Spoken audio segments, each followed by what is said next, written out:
Vamos a volver.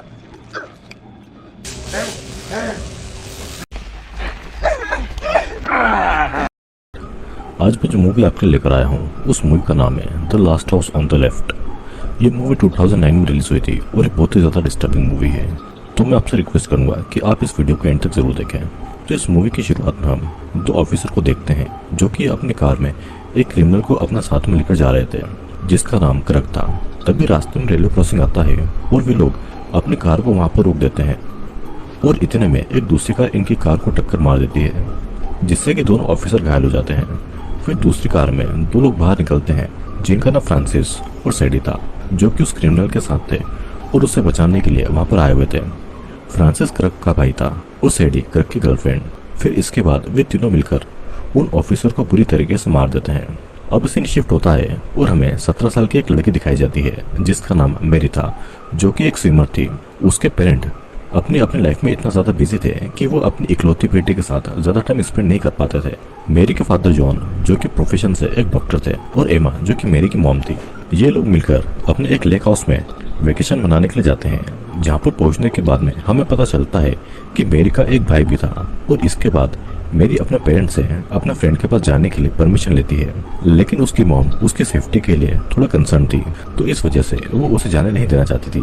लेकिन उसके father उसे जाने देने के लिए हाँ कर देते हैं और कार की चाबी के साथ कुछ पैसे भी उसे दे देते हैं। फिर मेरी अपनी एक फ्रेंड के पास पहुंचती है जिसका नाम पेज था जो कि सिटी के साइड एक स्टोर में कैशियर का काम करती थी।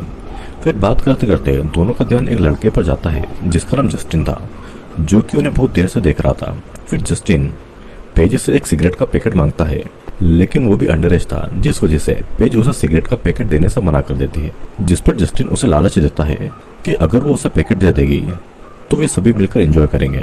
और फिर जस्टिन की इस बात पर पेज मान जाती है और जब जस्टिन सिगरेट के बदले उसे पे करने के लिए अपनी पॉकेट से पैसे निकालता है लेकिन हम देखते हैं कि उसके एक नोट पर ब्लड लगा हुआ था जिसे वो फटाफट छुपा लेता है। फिर वे तीनों मिलकर जस्टिन के घर पर पहुंचते हैं लेकिन मेरी घर के अंदर नहीं जाती है और उन दोनों का बाहर ही वेट कर रही थी। फिर पेज बहुत देर तक वापस नहीं आती है तो मेरी उसे देखने के लिए घर के अंदर जाती है। वो देखती है कि पेज और जस्टिन नशा कर रहे थे और पेज के इंसिस्ट करने पर मेरी भी उसे ज्वाइन करने के लिए मान जाती है। तभी मेरी के पास में उसकी मॉम का कॉल आता है और मेरी उनसे पेज के साथ नाइट स्पेंड करने के लिए परमिशन मांगती है। इतने में फोन का सिग्नल चला जाता है और पूरी बात हुए बिना ही फोन कट हो जाता है। अब वे तीनों मिलकर बहुत एंजॉय करते हैं।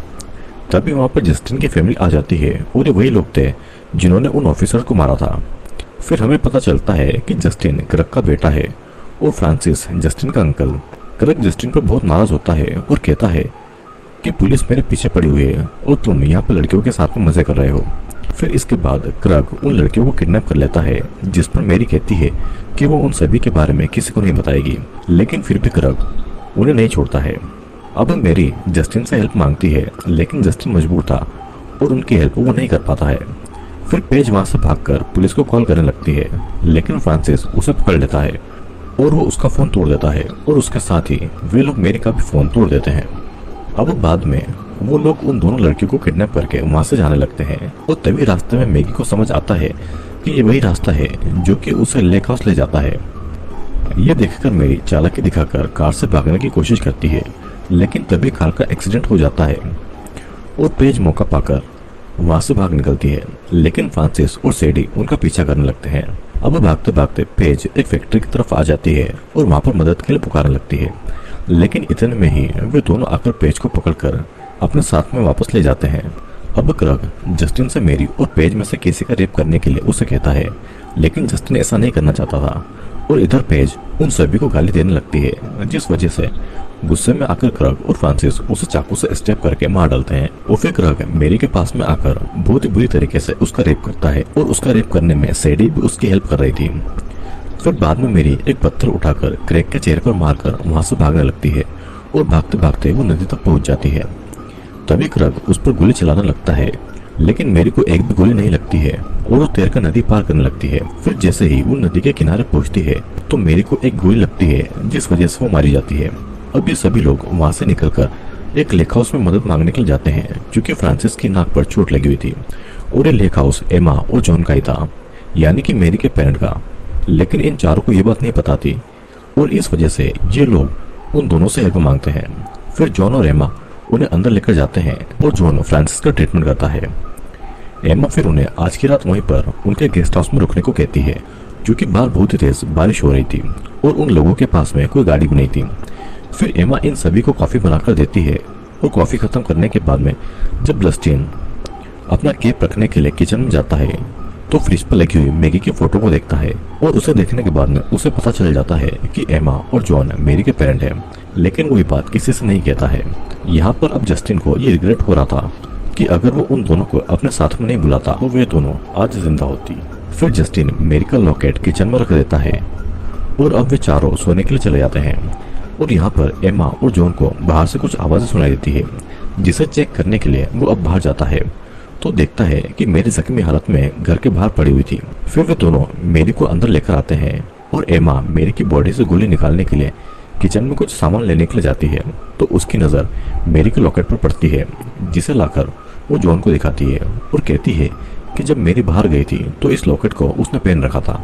और उसे समझ में आ जाता है कि इस लॉकेट को जरूर जस्टिन ने वहां पर रखा होगा और इन सभी लोगों ने मेरी की हालत की है। अब जॉन मेरी का ट्रीटमेंट करता है और उसे समझ आ जाता है कि मेरी का रेप हुआ है। इसे देखकर जॉन को सभी पर बहुत गुस्सा आता है और फिर जॉन एमा से बोट की चाबी मांगता है और एमा उसे चाबी ढूंढकर दे देती है, जिसके बाद जॉन जाकर अपनी बोट को पानी में उतार देता है। इधर हम देखते हैं कि गेस्ट हाउस में वे सभी लोग सो रहे थे, लेकिन जस्टिन को नींद नहीं आती है और जस्टिन क्रक के पास में रखी हुई गन को उठा लेता है। इस तरफ एमा किचन में होती है और फ्रांसिस भी वहां पर आ जाती है। फ्रांसिस का ध्यान फ्रिज पर लगी मैगी के फोटो पर नहीं पड़े, इसलिए वो फ्रांसिस से फ्लर्ट करने लगती है और फिर उसे एक ड्रिंक बनाकर देती है। और इतने में ही फ्रांसिस बाहर हॉल में आ जाता है और वो मेरी को देख लेता है। तभी एमा पीछे से आकर फ्रांसिस पर हमला करती है और फ्रांसिस एमा को मारने की कोशिश करता है, लेकिन तभी वहां पर जॉन भी आ जाता है और फ्रांसिस के हाथों को घायल करके उसके सर में हथौड़ा घुसाकर उसे मार डालता है। अब दोनों गेस्ट हाउस में पहुंच जाते हैं और जस्टिन हाथ में गन लेकर वही बेड के पास में खड़ा होता है, लेकिन वो इन दोनों को कुछ नहीं करता है और गन जॉन को दे देता है। गन की आवाज सुनकर सैडी की नींद खुल जाती है और जॉन सैडी को शूट कर देता है, जिससे कि गोली उसे छूकर निकलती है और फिर वो भागकर बाथरूम में छुप जाती है। फिर एमा और जॉन सैडी को ढूंढकर मार देते हैं और क्रग भी खिड़की से कूदकर बाहर भागकर इन लोगों के घर में घुस जाता है। इधर हम देखते हैं कि क्रग घर में आ गया है और वो वहाँ पर अपने भाई की लाश देखता है। उसे वहाँ पर खून से सने हुए कुछ कपड़े भी दिखाई देते हैं। ये सब देखकर उसे कुछ समझ नहीं आ रहा था कि इन लोगों ने उसके भाई को क्यों मारा और अब ये उसे क्यों मारना चाहते हैं। तभी वो बोट में मेरी और एमा को देख लेता है और वो सब कुछ समझ जाता है। अब तक जॉन भी क्रग को ढूंढते हुए घर में आ जाता है और फिर दोनों के बीच में लड़ाई होती है, लेकिन कुछ देर के बाद में जॉन क्रग से हारने लगता है तो क्रग उसे प्रोवोक करने के लिए उसकी बेटी मेरी के बारे में वो सब कुछ बोलने लगता है जो कि उसने मेरी के साथ में किया था। इसे सुनकर जॉन को और गुस्सा आने लगता है और फिर वो उठकर फिर से क्रग से फाइट करता है। इस बार क्रग जॉन को मारने वाला होता है कि तभी वहां पर क्रग का बेटा यानी कि जस्टिन आ जाता है और क्रग को अपने गन के पॉइंट पर ले लेता है, लेकिन क्रग उसे गन छीन लेता है और उसे मारने लगता है। तभी पीछे से एमा भी आ जाती है और जॉन और एमा मिलकर क्रग को पीटने लगते हैं, जिससे कि वो बेहोश हो जाता है। फिर अभी दोनों हस्बैंड वाइफ मेरी और जस्टिन को लेकर अपनी बोट में वहां से निकल जाते हैं। मूवी के आखिर में हम देखते हैं कि जॉन क्रग की बॉडी को काटकर उसे पैरालाइज कर देता है और फिर जब क्रग को होश आता है तो जॉन से पूछता है कि तुम डॉक्टर हो और तुमने मेरे साथ में क्या किया है, जिस पर जॉन उसे जवाब देता है कि अब इसमें तुम्हें मजा आने वाला है। और फिर वो क्रग के सिर को माइक्रोवेव में रखकर माइक्रोवेव को ऑन कर देता है, जिससे कि क्रग को तकलीफ होने लगती है और कुछ ही देर में क्रग का सर फट जाता है और वहीं पर मारा जाता है। और इसी के साथ में ये मूवी यहीं पर एंड हो जाती है।